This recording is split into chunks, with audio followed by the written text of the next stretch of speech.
Construction is similar to football in that it uniquely engages the individual. And excellence is only possible if there is a complete commitment. If you don't love the industry, you're not going to be committed to winning, bouncing back from failure, working hard, or continuously learning. So don't be too hasty to promote a fresh face. Be willing to wait and see how committed he or she is to the industry and to your company. Technical knowledge is not enough. People skills are important, and those skills must be honed through long practice and dedication. This is Eric Anderton, and you're listening to Construction Genius, a leadership masterclass. Thomas Edison said that genius is 1% inspiration and 99% perspiration. If you're a construction leader, you know all about the perspiration, and this show is all about the 1% inspiration that you can add to your hard work to help you to improve your leadership. What does the NFL and the construction industry share in common? The NFL is an ultra-competitive, complex, high-pressure, team-oriented environment. So is construction. Quarterback is the most important position on an NFL team. They're responsible for leading their teams to execute the meticulous plans of the coaches in a hectic environment in front of tens of thousands of screaming fans. In 2017, Michael Lombardi, a former NFL general manager, detailed in an article what NFL teams look for when drafting a quarterback out of college. He described in that article 7 traits which define successful quarterbacks. And I'm going to take those traits in today's episode of Construction Genius and translate them into the construction environment. The idea is that you'll be able to take these traits and adapt them to your company and then use them when you are hiring or promoting young people into leadership roles. Now, why is this so critical today? Well, let's think back over 10 years ago. From April 2006 to January 2011, nearly 2.3 million construction jobs were wiped out by the Great Recession. And we are still living with the consequences of that in 2019. Last week, I was chatting with the president of a construction company. He's in his mid-50s, and he's recently moved into that place of leadership. The previous generation is about 10 years older than him. But as he looks to the emerging leaders leading the company forward with him in the next 10 years, there's not a 10-year gap, there's a 20-year gap. And many construction companies are finding this, that because of the Great Recession, a whole bunch of people left the industry, and the emerging leaders today are about 10 years younger than leaders typically are when they take on senior leadership roles and responsibilities. And because of that, it's extremely important that you are selective when you're bringing people into leadership roles. So here are the 7 qualities of highly successful emerging leaders. You can find these qualities in young men who lead NFL football teams, and you should look for these qualities in the young men and women you are seeking to promote into leadership roles in your construction company. Here they are. Number 1, a winner. Secondly, emotionally tough. Number 3, a grinder. 4th, a learner. Number 5, a lifer. Number 6, charismatic. And then finally, number 7, lovable. We're going to go step by step through each one of those 7 characteristics. We're going to think about how you see those on the football field and then apply them to the construction industry. Let's kick it off with number 1, a winner. The most successful quarterbacks are obviously winners. One of the things we love about sports, particularly in America, is that sports is all about winning. It's a meritocracy. If you're good, you will play. Quarterbacks win in a variety of different ways, right? Whether it's a blowout, a shootout, or a fourth quarter comeback, they have to be able to lead their teams in various situations to win. And construction is all about winning.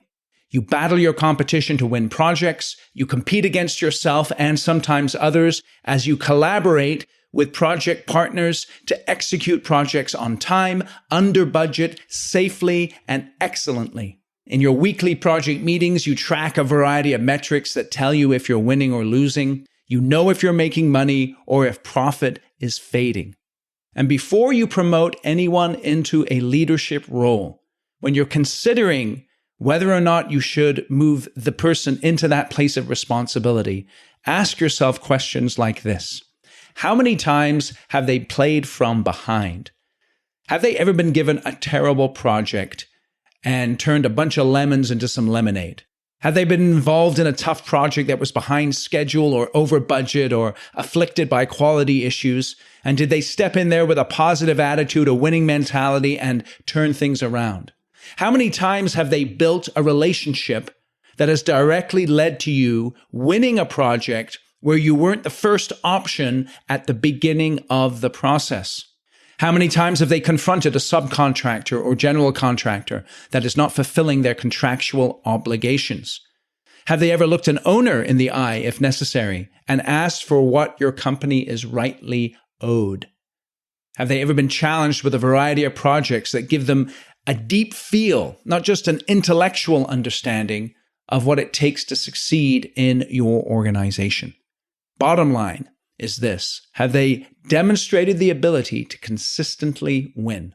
If you're going to promote someone into a place of senior leadership, if you're going to commit time and energy and resources to developing them, make sure that they're winners.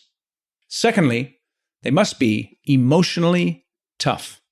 If you've watched football, you see highly skilled, trained, and paid professionals fail all the time. Just think about Tom Brady. He's been in the Super Bowl 9 times, and his win-loss record is 6-3. I bet if you asked him, he probably remembers his defeats more clearly than he does his victories, because some of those defeats were excruciating. Now, the wins are exhilarating, but the defeat, it was excruciating. But you know, the best quarterbacks are not defined by their failures, but how they respond to the failure. How they respond when they get sacked, when a running back fumbles or a receiver drops a great pass. If life is suffering, then getting a construction project completed is often a microcosm of life. Just think in this past week, how many tough conversations have you engaged in? How many times did you have to work your way through a problem? Stuff happens in construction all the time. There's just too many things going on to avoid difficulties and challenges.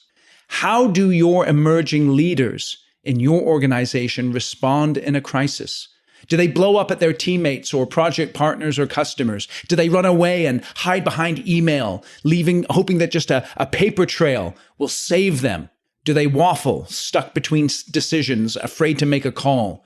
Or are they emotionally tough, calm under pressure, willing to work the problem?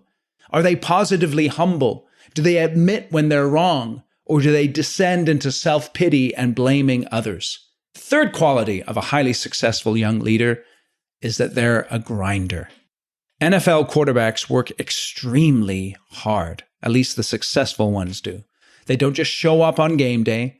Every day is strictly scheduled and filled with film study, physical training, and game preparation. Construction is also extremely hard work. There's no flex time from March through November. I know for a lot of my clients.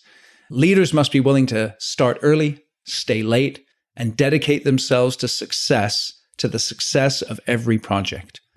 Young people, they tend to love flex time.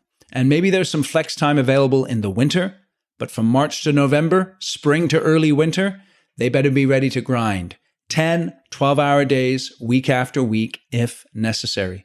So don't promote anyone into a place of leadership who does not embrace that grind. The fourth quality of highly successful emerging leaders is that they are a learner. The best NFL quarterbacks never stop learning. They understand talent gets you drafted, but repetitious study and practice ensure a successful career. They study themselves, their teammates, their opponents. And that's what you're looking for in an emerging leader. Are they a learner? George Orwell said it well. Each generation imagines itself to be more intelligent than the one that went before it. You may know a lot of intelligent, smart, bright, young people, but are they willing to learn? Learning takes time. Learning is a grind. And young people, unfortunately, simply because they have a lack of time on the planet, often don't have wisdom, experience in action. And the only way to gain wisdom is to be committed to that learning process and then figure out how they're going to apply that learning in practical situations. So, when you're considering someone who is perhaps a potential leader that you want to promote, are they committed to learning? Do they seek out opportunities to get educated on the processes that ensure a profitable project? Are they up to date on the latest technology advances that get buildings built better and faster and smarter? Do they try and get by on their charm alone? Or is there a growing substance behind that smile? Are they readers? Do they study great leaders? Do they look to good sources of biographies or business books or military leaders in order to learn what it means to be a successful leader? Do they make the same mistakes again and again? Or are they learning and growing? The fifth quality of a highly successful emerging leader is that they're a lifer. The career span of an NFL player is only 3 years. Many wash out because of a lack of talent or injuries.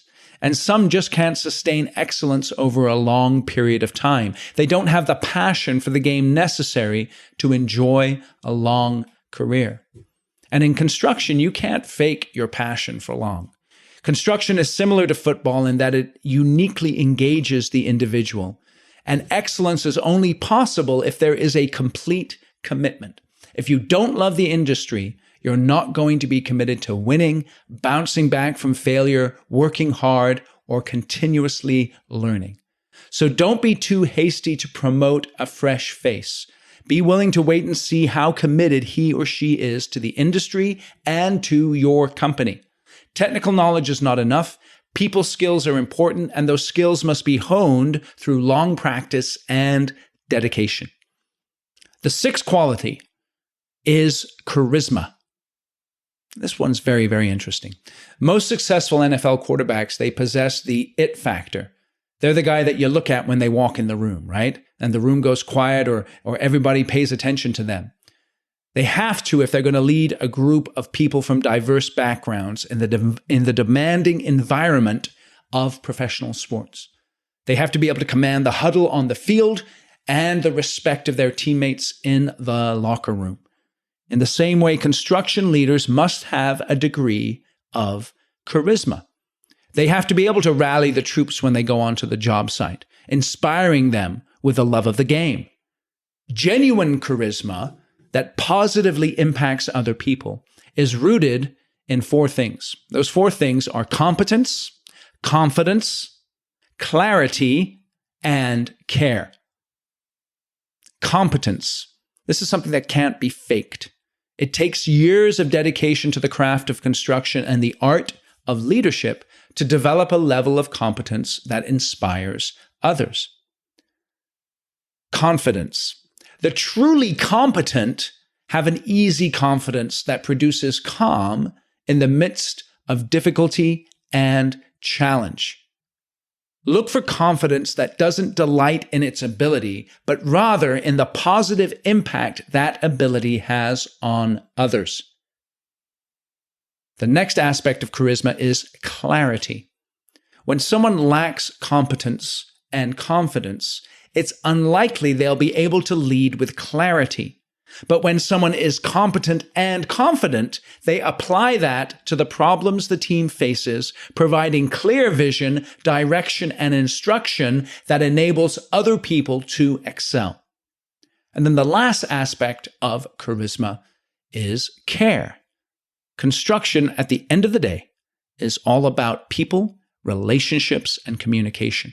No matter how competent and confident someone is, never put them in a place of leadership if they don't care about people and if they don't care about your company.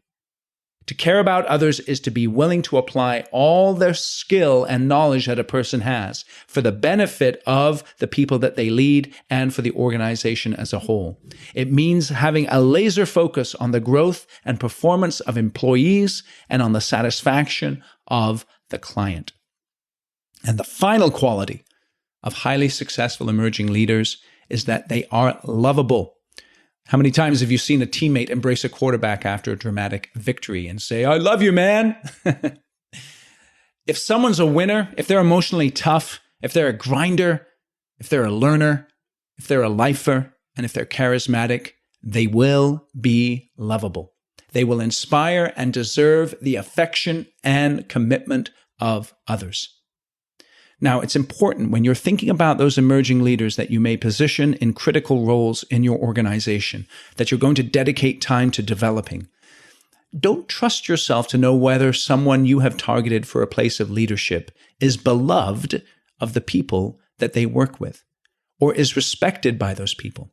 You have to ask their colleagues, their direct reports, their bosses, and even outside sources. And the reason why is because they may act one way with you, but behave another way with other people. They may just work hard when you're around. They may berate their teammates behind your back. They may be expert delegators or abdicators and avoid their fair share of work. You owe it to yourself and your company and your legacy to do the hard work necessary to find out the truth about someone before you promote them into a place of higher authority. So what do Aaron Rodgers, Russell Wilson, Ben Roethlisberger, and Nick Foles have in common? They are NFL quarterbacks. They're all Super Bowl champions, and they won their championships when they were in their 20s. And they are an example of young leaders being highly successful in pressure situations. In the same way, one of your responsibilities as a leader is to identify those folks, those young people who are going to be able to step into those leadership roles in your organization. So take those 7 qualities and ask yourself, how can I use them to filter out people in my company who are a fit for leadership and who are not? Sustained excellence in any field is very difficult, and construction is no exception. As you're listening to this podcast today, you may be thinking, Eric, those 7 qualities sound absolutely awesome, but you've got to live in Reelsville, right? It's difficult to find that kind of talent, and I understand that. But your job as a leader is to have high standards and to strive towards those standards with as much energy and effort as you can. You need to develop your next generation of key leaders, men and women in their late 20s to early 40s, who can step into those roles that will carry your company forward for the next 15 or 20 years. Now, every great football franchise has a high-impact head coach. You can think of the Bill Belichick. You can think of a guy like Bill Walsh, my personal all-time favorite. In fact, to sustain success, excellent coaches are needed throughout a football organization to handle different position groups and to work with individual players to fully develop their abilities. And if you lead a construction company or a construction division or a department, think of yourself as the head coach.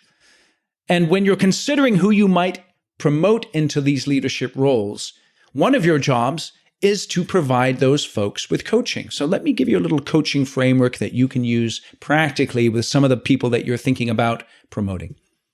Number 1, you want to help them to understand themselves.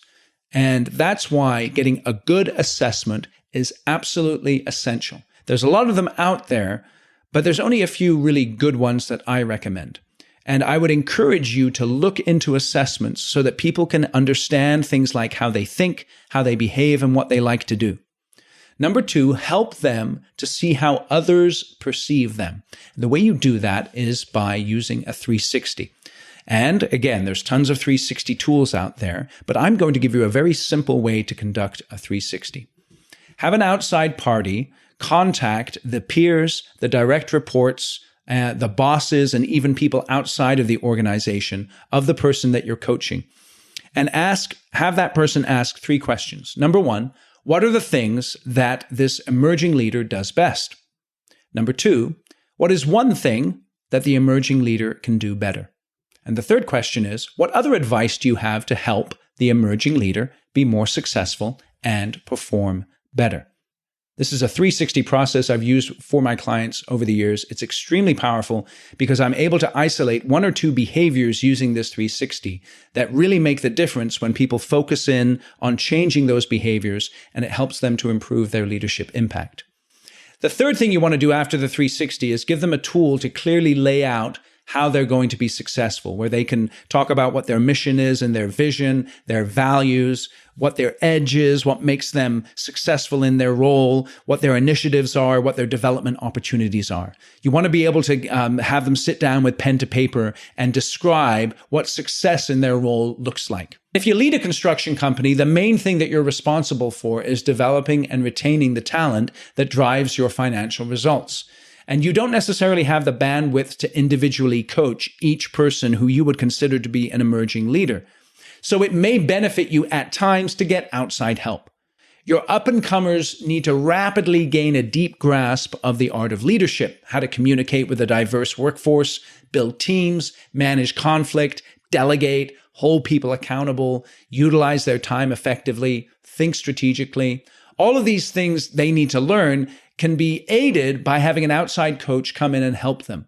Now, if you do decide to bring an outside coach in, make sure that they check these three critical boxes. Number one, they have to understand the construction industry. They may not have worked out in the field necessarily, but they have to have deep experience working with construction companies and understand the game of construction.